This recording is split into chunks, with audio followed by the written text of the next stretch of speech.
Senhoras e senhores, vamos tomar os assentos que já vamos iniciar a nossa próxima palestra. Dando continuidade ao ciclo de palestras do terceiro workshop aeronáutico do Detran, a próxima palestra descortina uma verdade. Atividades aéreas, o prazer de voar e a arte de se manter vivo. Leitura do currículo vitae. Solene Nobre Medeiros é mestrado em Psicologia Social do Trabalho e das Organizações pela Universidade de Brasília. Possui especialização em Psicologia Clínica pelo Conselho Federal de Psicologia, em Teoria Psicanalítica pela Universidade de Brasília, 2007, e em Psicodinâmica do Trabalho pela Universidade de Brasília, 2008. É graduado em Psicologia pelo Centro Universitário de Brasília, em 1999, em Letras pelo Centro Universitário de Brasília, em 1993. É psicóloga clínica e servidora pública. Atualmente, a Solene é analista de trânsito, psicóloga do Detran. Dilene da Silva Costa. Formação acadêmica, curso de altos estudos da saúde complementado Corpo de Bombeiros Militares do Distrito Federal. Especialização em Psicodinâmica do Trabalho, UNB 2007 a 2008. Bacharel em Psicologia, Centro de Ensino Unificado de Brasília, CEUB. Especialista em Psicologia Clínica pelo Conselho Regional de Psicologia, Primeira Região. Especialista em Psicodinâmica do Trabalho. Elemento credenciado em Fator Humano para Prevenção e Investigação de Acidentes Aeronáuticos, CENIPA. A senhora Dilene, atualmente, a profissão dela é Tenente-Coronel do Corpo de Bombeiros Militares do Distrito Federal, do quadro de oficial QOBM complementar psicóloga, desde 1994. Com os senhores, as psicólogas Dilene e Solene.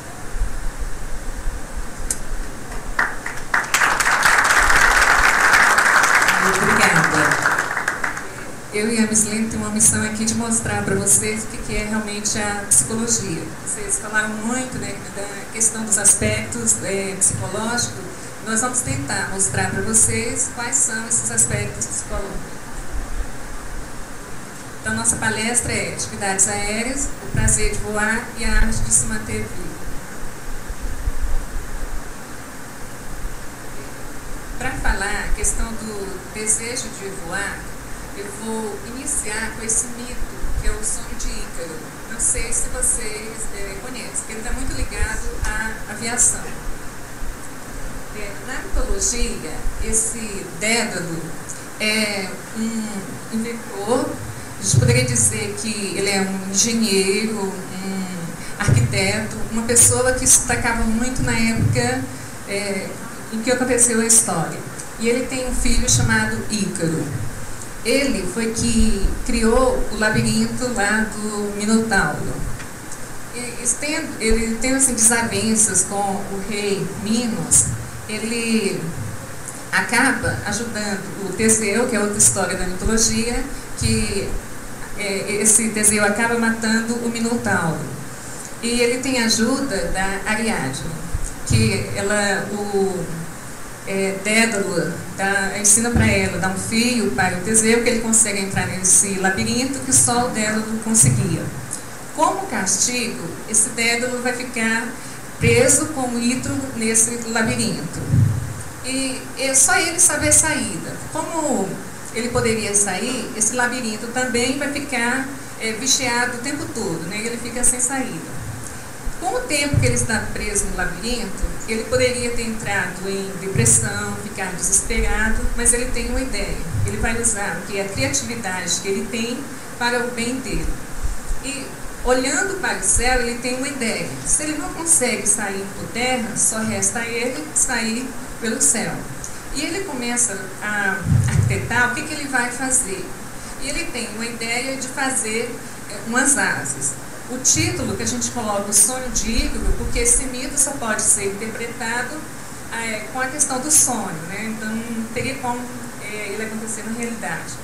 Então, passa o tempo, ele faz essas asas. A gente poderia ir comparando com a questão da aeronave, né? Então, ele faz com penas e ceras, que é o instrumento que ele vai conseguir voar.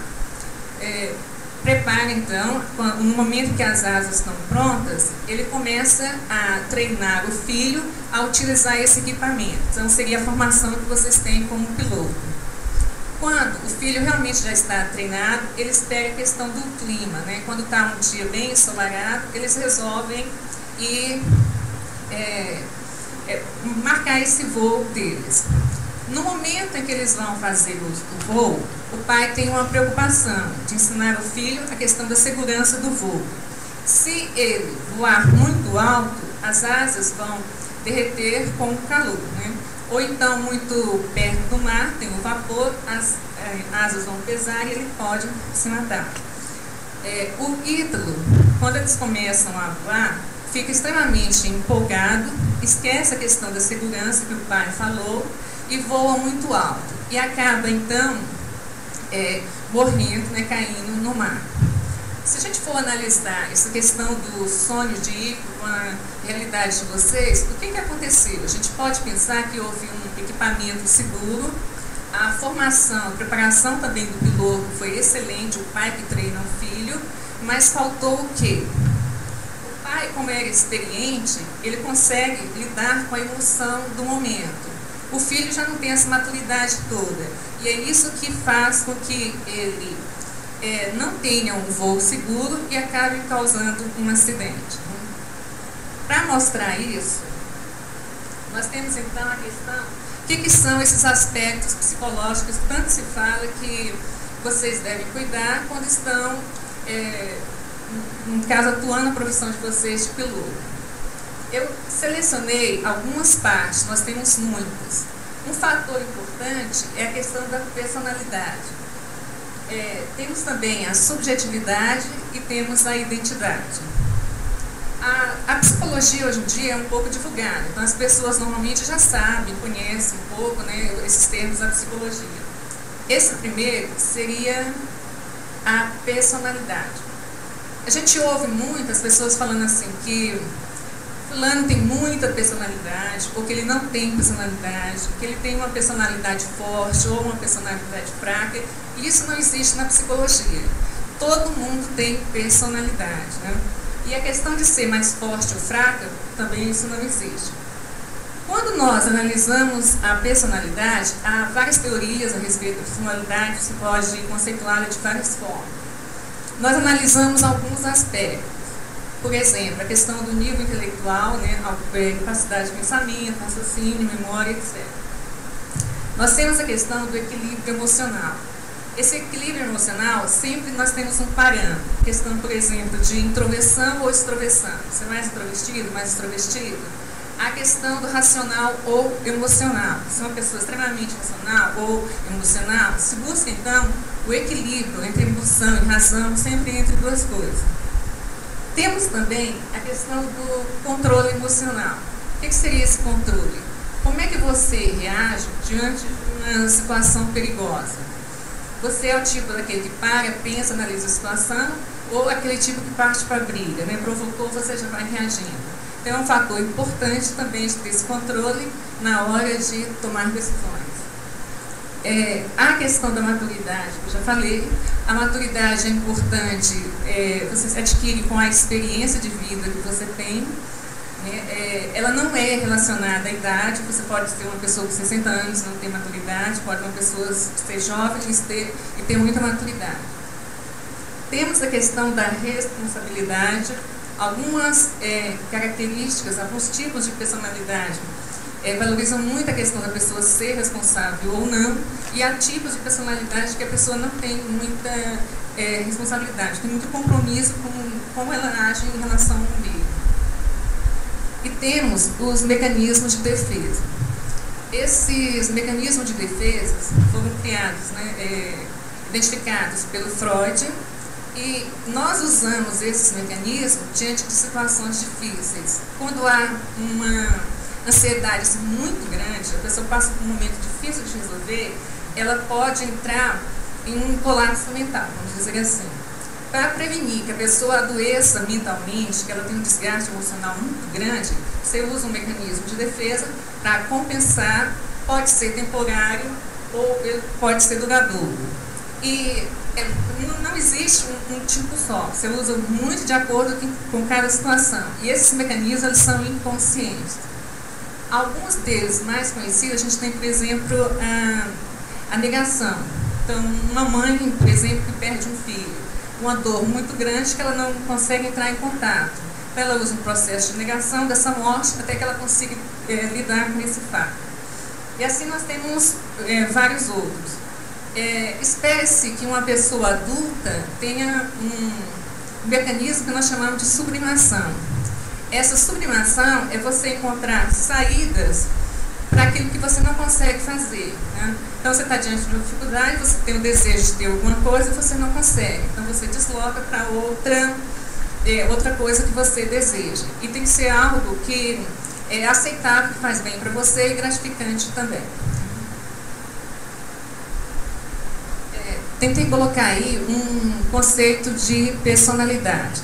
Então é um conceito bem amplo, ela tem a ver com a nossa forma de pensar, nossa forma de sentir e como nós nos comportamos em relação às outras pessoas, em relação ao meio, né? Então, daí dá para você perceber que é muito difícil a gente definir a personalidade de uma pessoa. Então, normalmente nós definimos pelos traços de personalidade que essa pessoa apresenta. Para tentar definir essa personalidade, nós usamos avaliação psicológica. Vocês, como pilotos, certamente passaram por uma avaliação psicológica também. Algumas profissões exigem uma avaliação. No caso aqui do Detran, para tirar a carteira de motorista, a gente faz uma avaliação psicológica também. Ela é conhecida popularmente como psicotécnico. E algumas pessoas têm trauma de psicotécnico, né? Principalmente quando elas foram reprovadas nesse psicotécnico. Então, algumas acham que elas têm um problema mental, né? Foi reprovado no psicotécnico.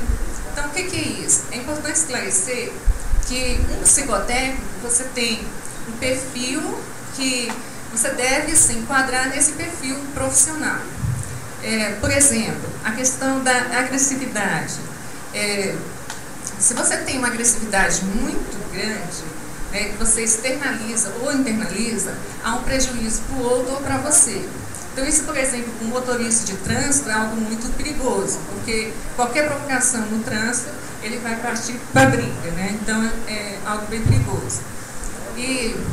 Mas se nós pegarmos essa mesma característica, agressividade, colocarmos, por exemplo, um cirurgião, um médico cirurgião, é algo extremamente positivo. O médico, para cortar uma pessoa, mexê-la por dentro, fechar, ele tem que ter muita agressividade, senão ele não dá conta. Então, os traços de personalidade não tem, se eles vão prejudicar você ou não, depende de como você utiliza. Eles podem servir com uma determinada profissão e para outras não.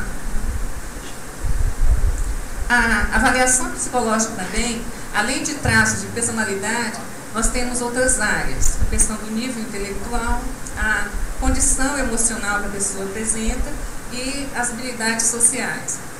Essa avaliação psicológica, ela não é permanente. Então, você pode fazer uma avaliação hoje e você ter um quadro positivo.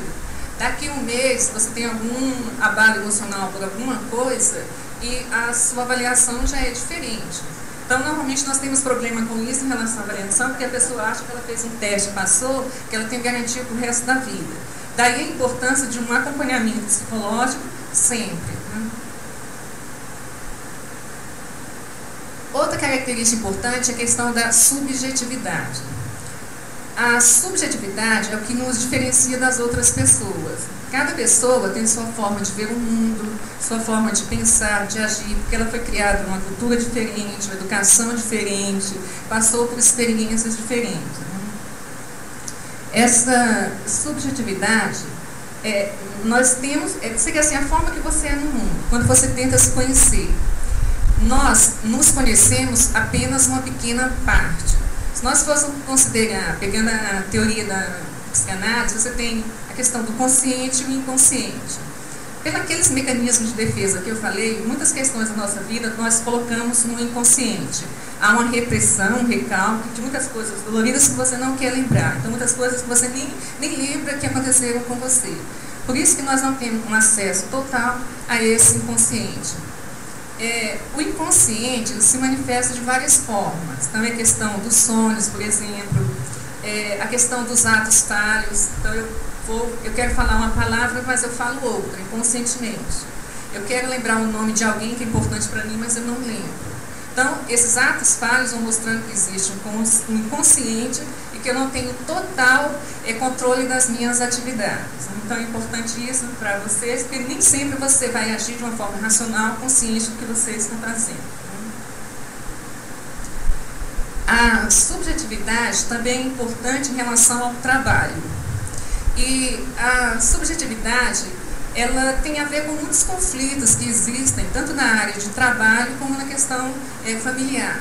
Porque você vai lidar com outra pessoa totalmente diferente de você. E não tem como você ir para o trabalho e deixar suas características do lado de fora. Você vai trabalhar com as experiências que você tem, com o conhecimento que você tem, do jeito que você sabe trabalhar. Outra característica importante é essa questão da identidade. A gente pergunta assim para você, quem é você? Aí você tenta se definir. Você pode tentar se definir de várias formas, né? Você pode usar características físicas, pode usar o que você gosta de fazer. Então você vai se descrevendo. Eu sou fulano de tal, gosto disso. Você joga futebol, torce pelo Flamengo, né?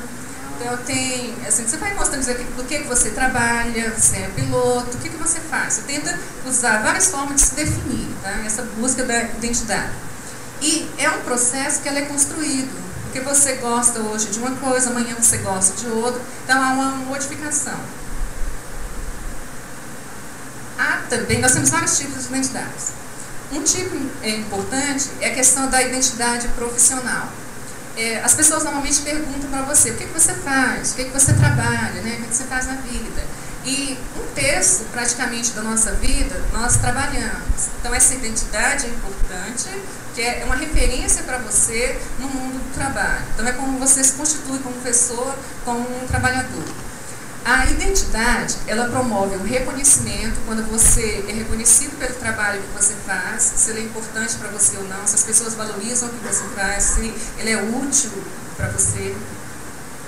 A questão da autoestima, é importante que você tenha orgulho daquilo que você faz, do trabalho que você tem. O trabalho deve gerar uma autonomia e a independência. É importante a independência porque é por meio do trabalho que você se sustenta, que você se mantém. Né? Então, daí a importância do trabalho na nossa vida. E outro aspecto importante que a gente tem são a questão dos símbolos que nós temos no trabalho. Olhando aqui para vocês, muitos estão vestidos de verde. Então, representa o quê? O uniforme de vocês tem um simbolismo para vocês. Aqui eu coloquei a foto do helicóptero do Detran, que tem as cores do Detran, as cores amarelo e preto, então são simbolismo. Quando nós estamos trabalhando com simbolismo, existe a questão do grupo, então seria a identidade grupal. Então nós temos vários tipos de identidade, essa identidade grupal também ela é importante.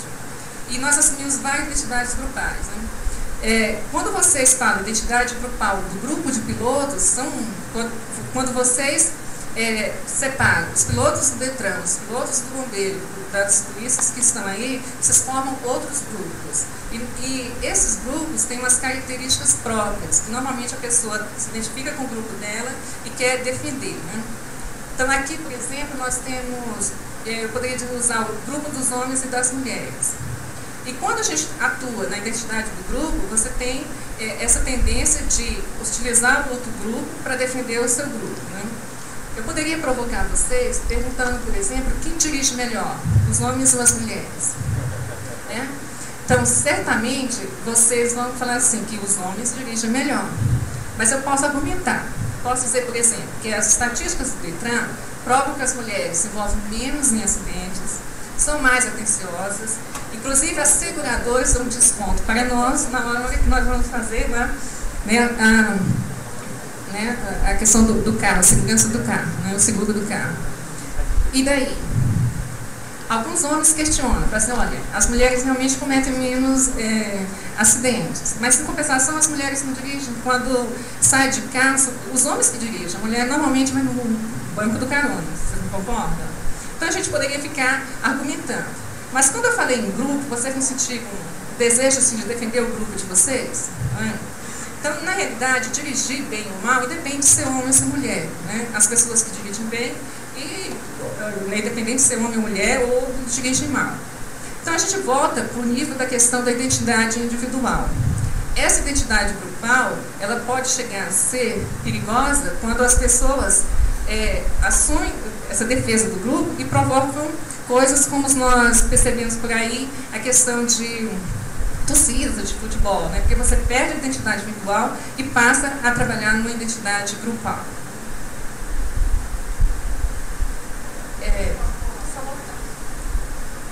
Nessa identidade profissional, eu fiz a pergunta, por que ser piloto? E eu deixei aí de propósito, né? Então, quer dizer, quando eu coloquei aí, era assim, por que você escolheu ser piloto? Né? Seria essa forma. Algumas pesquisas revelam que quando as pessoas perguntam para os pilotos por que você é piloto, a maioria responde que é pelo prazer de voar. Para nós psicólogos, é uma pergunta ainda muito simples, né? Aliás, uma resposta muito simples ainda. Então, nós queremos saber o que está por trás desse prazer que você tem de voar. Então, eu coloquei algumas provocações aqui para vocês. O prazer de voar que você sente é pela questão da liberdade que você sente quando está voando? É pela questão da superação do medo? Então, para você enfrentar um avião, uma formação toda, você teve que superar muitas etapas, né? O medo que acompanha normalmente o ser humano. Ou então é o prestígio social. Normalmente, quando esses filmes que a gente vê de guerras, tudo, aparecem principalmente os pilotos de caça. Né? Dentro aí da hierarquia dos pilotos militares, os pilotos de caça são a elite, não é? Concordam comigo, porque eu não entendo muito disso. E assim, o sonho deles, de todo piloto, ia ser um piloto de caça. Então, dá status? Dá. E, por tabela, quem é piloto acaba adquirindo essa questão de status também. Ou então pelo poder que você sente sendo piloto. A questão também é o desafio ao risco. Ser piloto é você estar ao tempo todo se desafiando, como nós vimos, né, ontem, hoje, nas palestras todas. Então, é um risco permanente. Então, você gosta de estar enfrentando esse risco? Ou então a autovalorização. Você se sente importante, sente que você cresceu muito na sua vida sendo um piloto, se sente valorizado por todas as conquistas que você teve para ser piloto. Ou então a sublimação. A sublimação também aí é uma forma de compensação. Então, de repente, você teve uma vida difícil, foi complicada, mas você superou tudo isso, né, deixou muitas coisas para se tornar um piloto. Então, compensou? É uma forma de compensação para você? Como tudo na vida não é só prazer, nós temos também a vivência de sofrimento. O sofrimento normalmente está ligado à dor, mas aqui nós estamos usando sofrimento como obstáculos, como dificuldades, tudo aquilo que impede você de ter prazer, de se sentir bem. Né? Coloquei algumas divisões. Né? As vivências de sofrimento podem estar ligadas às variáveis psicológicas indutoras de falhas, às doenças mentais ou à própria organização do trabalho. Nas vivências aí psicológicas indutoras de falhas, nós temos a questão da ansiedade elevada. Então, é importante lembrar que ansiedade, medo, tudo isso nós temos. A questão está em quanto você sente, em quanto você manifesta essas coisas. Né? Então, ela pode atrapalhar e gerar falhas. Né? Normalmente, as pessoas já têm um medo enorme de errar. Então, já há uma dificuldade em lidar com o erro. E quando esse erro atrapalha o trabalho, quer dizer, se você não pode errar, que errou, você pode morrer, então há uma preocupação, já é uma ansiedade ainda maior em vocês. Né? Nós temos, então, alteração da percepção de risco, isso também ocorre, pode ser uma defesa. Então, você enfrenta tanto o medo, que você nem percebe que é perigoso. Então, você vai arriscando, acha que vai dar certo. Né? Tá? Então, isso é perigoso. O excesso ou falta de autoconfiança, né? Quando você valoriza muito os seus procedimentos, que você é muito bom, que vai dar certo, ou então a insegurança. Ir com insegurança é pior ainda, né? Porque você não sabe o que você vai fazer, né? Temos a questão do exibicionismo. O exibicionismo na aviação é perigoso porque envolve o outro. Quando você vai se exibir, você se exibe para alguém, né? Então, você tira o foco de você e fica preocupado com o que o outro vai achar de você. Então, isso pode chegar a acidente. Temos a questão da impulsividade. Quando você não consegue esperar muitas coisas, né? Tem muita, assim, que é algo muito rápido, tudo é para ontem, né? Ou então a tendência à oposição, aquela pessoa que é sempre do contra, que está sempre querendo fazer diferente do outro, né? Temos também os estados emocionais. Estado emocional, você tem que ter assim, uma atenção especial.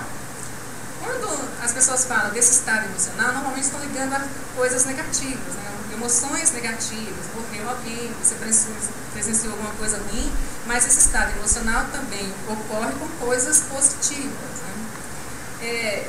Há um momento que você se desliga da realidade, você fica pensando muito em alguma coisa. Lembra, por exemplo, quando você passou num concurso que era importante para você passou no vestibular, quando nasceu o seu filho, é um momento assim, de extrema emoção.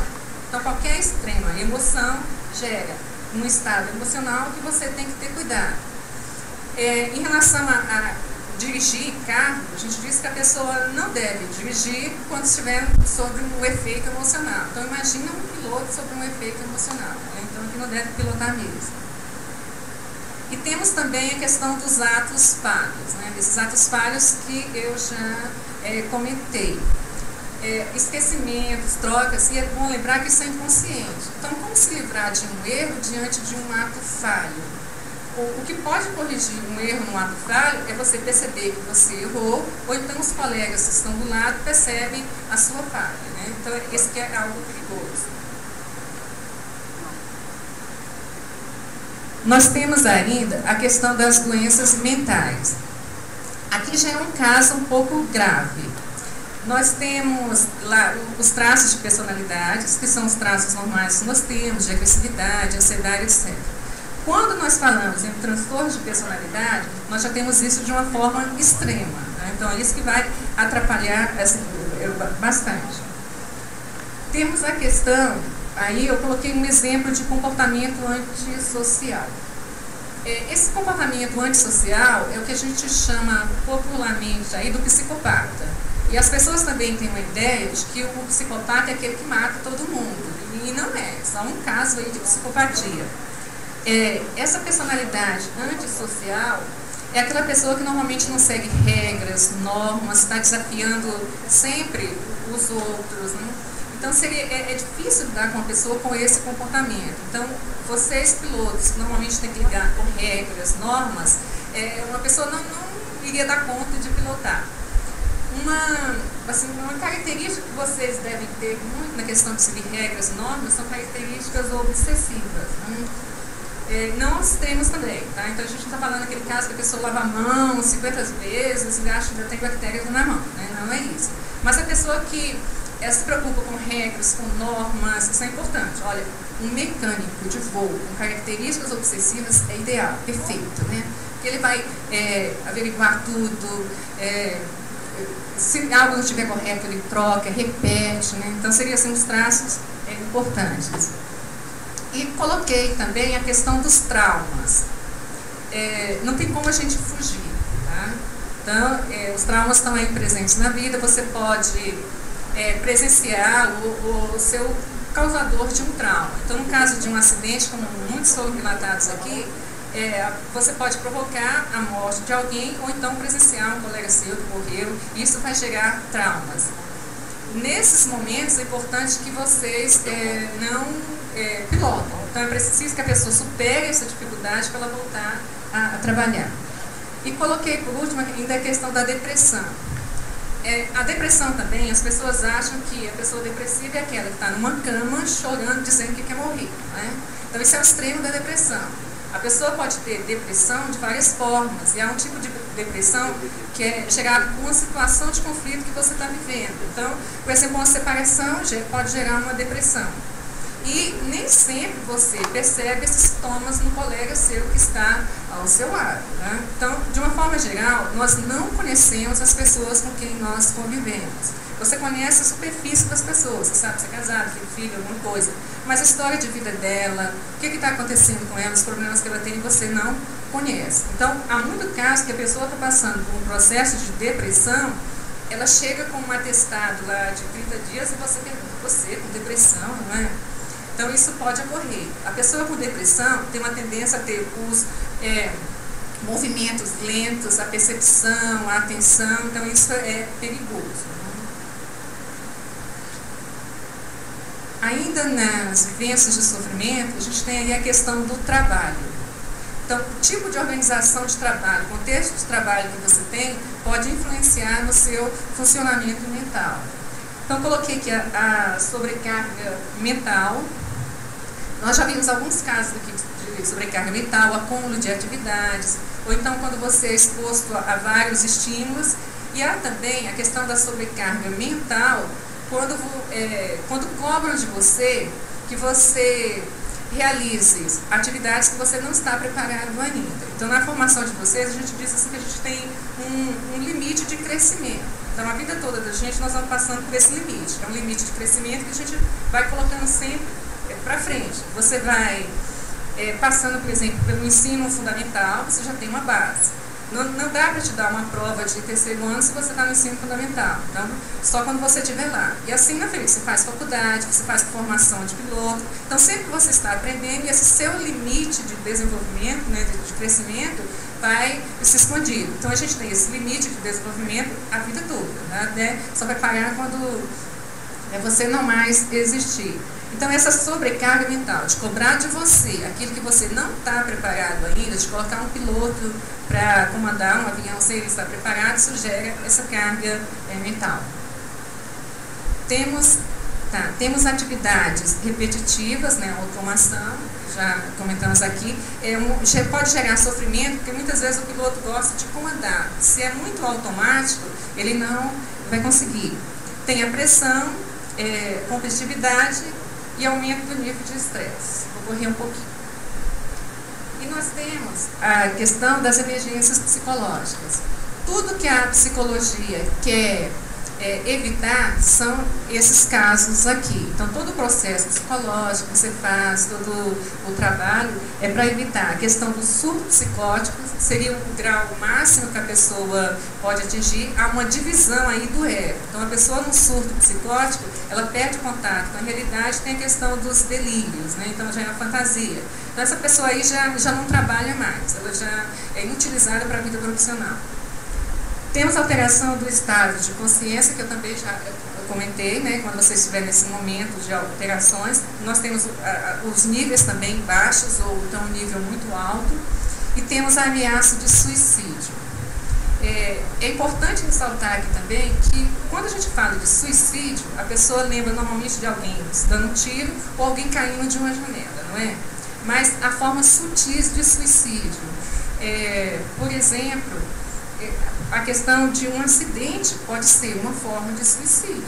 Tá? Então, normalmente não se considera isso como um suicídio. Então, a pessoa não está bem, está num estado depressivo que ninguém percebeu, e ela provoca um acidente como uma forma de se matar. Ok, então, eu agradeço e passo para a Gilene.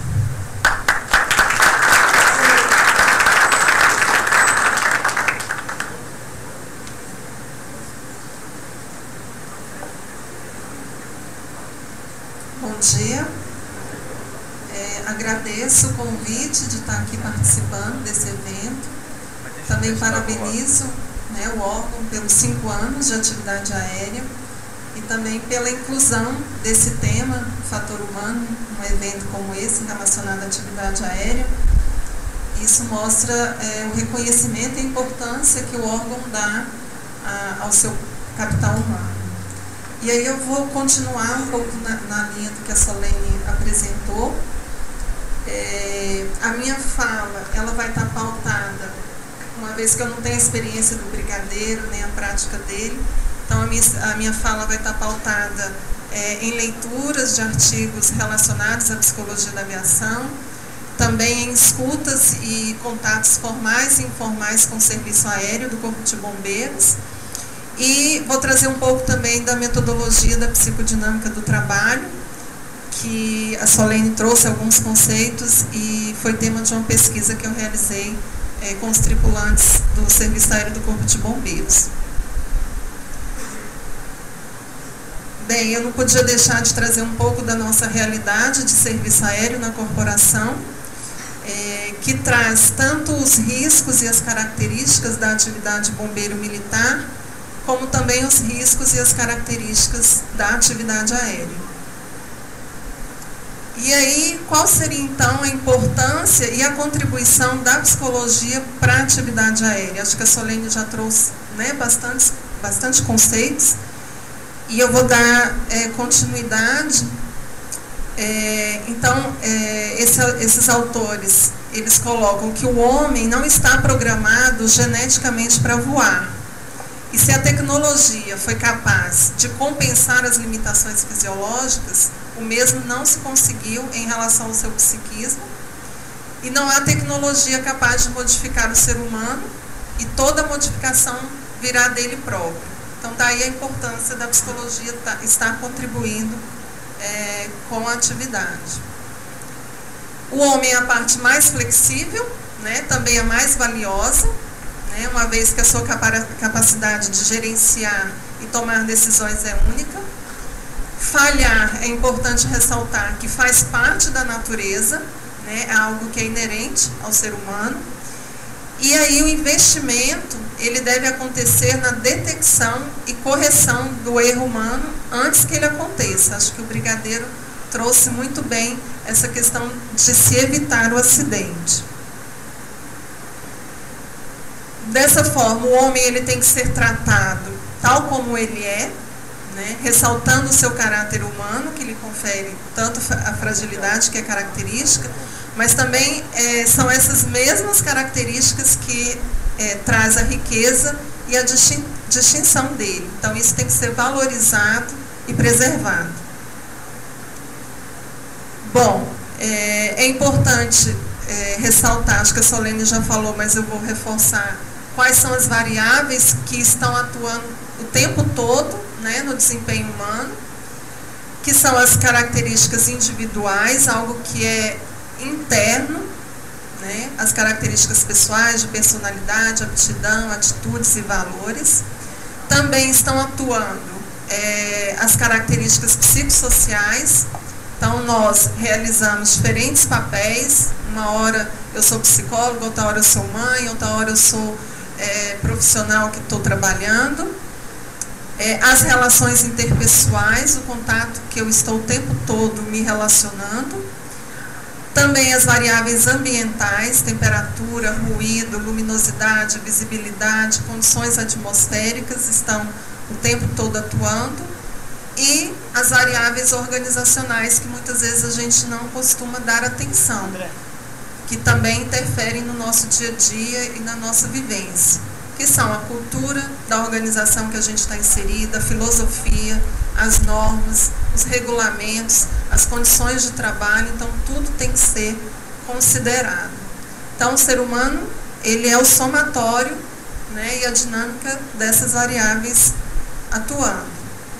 Dessa forma, as falhas humanas, elas não ocorrem isoladamente, né, no indivíduo, e quando elas estão relacionadas ao indivíduo, mesmo assim a gente precisa considerar que há um ser humano, né, atuando, mas há um ser biológico, psíquico e social que se integra e busca a situação de voo, mas que também necessita de condições que favoreçam essa adaptação. Então, o erro humano, né, as falhas ditas humanas, como aquela que a gente viu no acidente que o brigadeiro trouxe, onde a delegada reforçou que a culpa, né, foi do piloto, foi do copiloto. Para quem está fazendo uma investigação do ponto de vista policial, pode-se ter esse trabalho em aviação, quem é, né, da atividade aérea tem que se considerar que mesmo um erro humano, ele tem por trás também a organização, as condições ambientais, as relações de trabalho, né? Foi dito que naquele acidente o piloto ele estava com muitas tarefas, então aí tem uma questão da organização também envolvida. Então é muito importante para nós que estamos atuando em aviação considerar isso. Então a gente tem que lembrar que o erro humano deixa de ser visto como causa de acidentes e passa a ser compreendido como consequências, não das limitações humanas, mas de fatores sistêmicos, muitas vezes distantes da operação e que necessitam ser pesquisados. O fator humano revela um envolvimento estimado do erro humano que aumentou 4 vezes no período entre os anos 60 e 90, passando de 20% para 80%. Também no site do CENIPA, nas estatísticas, os aspectos psicológicos estão sempre entre os 3, 4 primeiros relacionados a acidentes e incidentes. Bom, e aí, acho que da importância da psicologia a gente já viu, e que contribuições que a psicologia pode dar para cada órgão que está aqui representado. Bom, eu trouxe um panorama de como a psicologia se inseriu na atividade aérea, vou correr um pouco pela questão do tempo, mas foi, né, durante e após a Segunda Guerra Mundial que começaram os primeiros trabalhos da psicologia na aviação. Na seleção de pilotos, navegadores, bombardeios, também treinamentos relacionados às necessidades militares. Foi em 1939, né, que foi criado o primeiro laboratório de psicologia da aviação numa universidade nos Estados Unidos, e aí o Alexander foi considerado o pai da psicologia na aviação.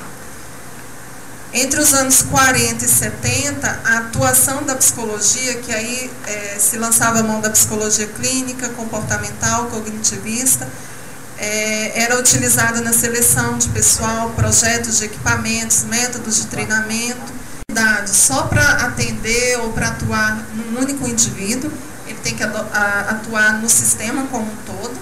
Daí é importante a realização de pesquisas e a capacitação do profissional. A psicologia, então, ela vai atuar tanto na parte de segurança de voo, prevenindo acidentes, ela também pode melhorar as relações de trabalho e as questões dos aspectos fisiológicos, e também ela atua na investigação de acidentes relacionados ao fator humano. Bom, no Brasil, a psicologia está mais desenvolvida nos ambientes militares, pela própria natureza, né, da atividade aérea ser muito forte nos meios militares.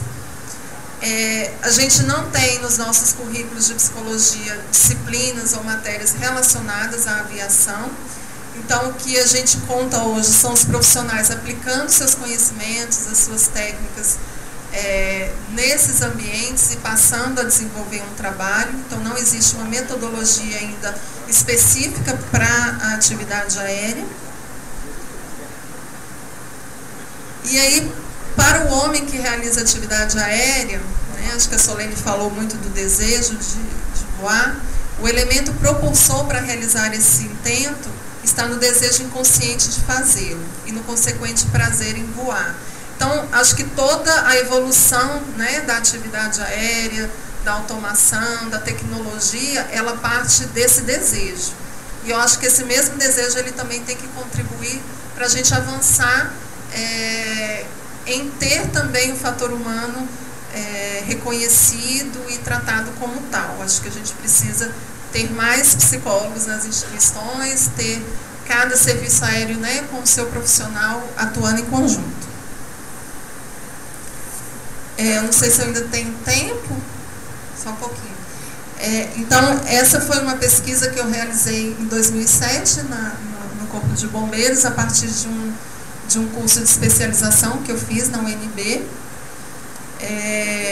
Eu vou estar trazendo um pouco da metodologia que foi utilizada. Eu não vou apresentar, meu propósito não é apresentar os resultados, até por uma questão ética, mas trazer um pouco dos conceitos da metodologia empregada, que eu considero que é uma metodologia que tem muito a contribuir com a segurança e com a atividade aérea.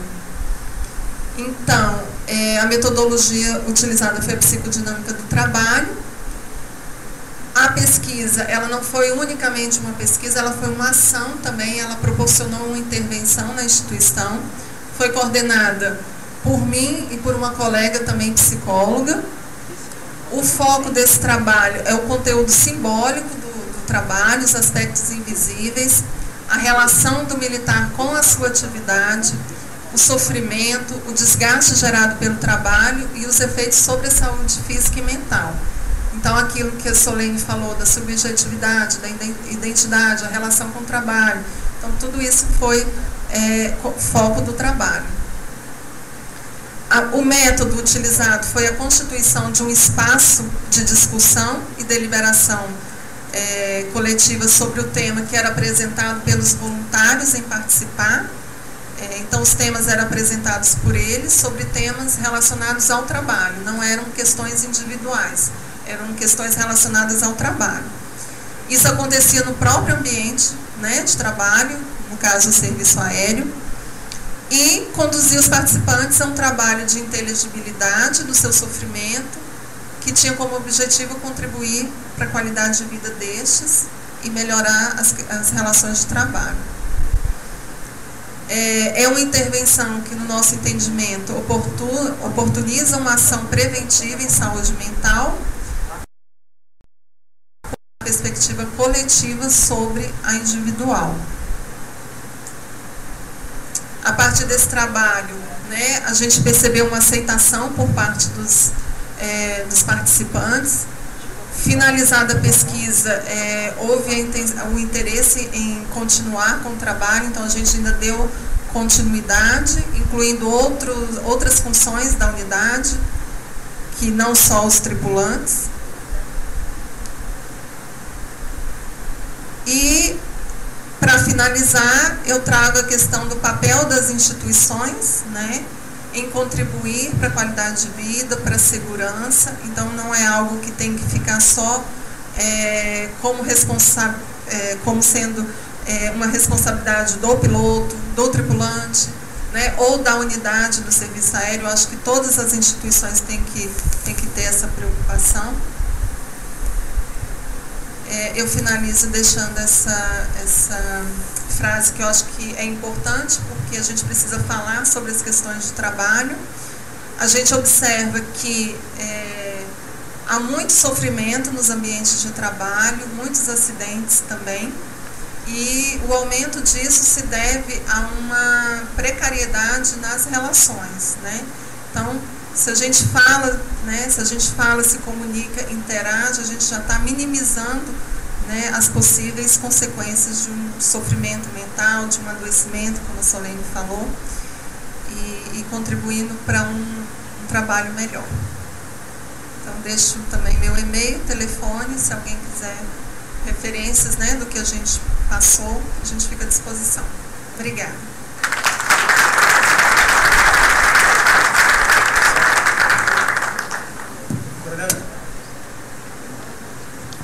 Coronel Edilene, psicóloga Solene, muito obrigado pela participação.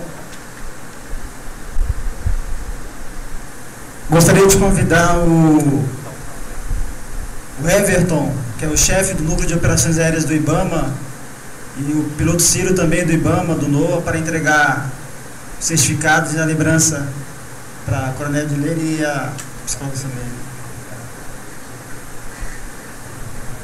Bom, bom dia a todos. Primeiro, agradecer ao Detran o convite, a oportunidade de participar do evento, em nome do IBAMA. É sempre importante esse tipo de evento. E agradecer a palestra das psicólogas, que a gente pensou que eram irmãs, né, pelo nome, de Edilene e Solene. Tá? mostrando a importância dos aspectos psicológicos aí para essa atividade aérea. Muitas vezes o pessoal até identifica aspectos psicológicos, mas não dá a devida importância. Foi até demonstrado aqui que é recente a atuação da parte de psicologia na investigação dos acidentes e o aumento do fator humano na ocorrência desses acidentes. Então, agradecer as duas e entregar aqui o Tenente Coronel Odilene e a senhora Solene. Muito obrigado em nome de todos aí.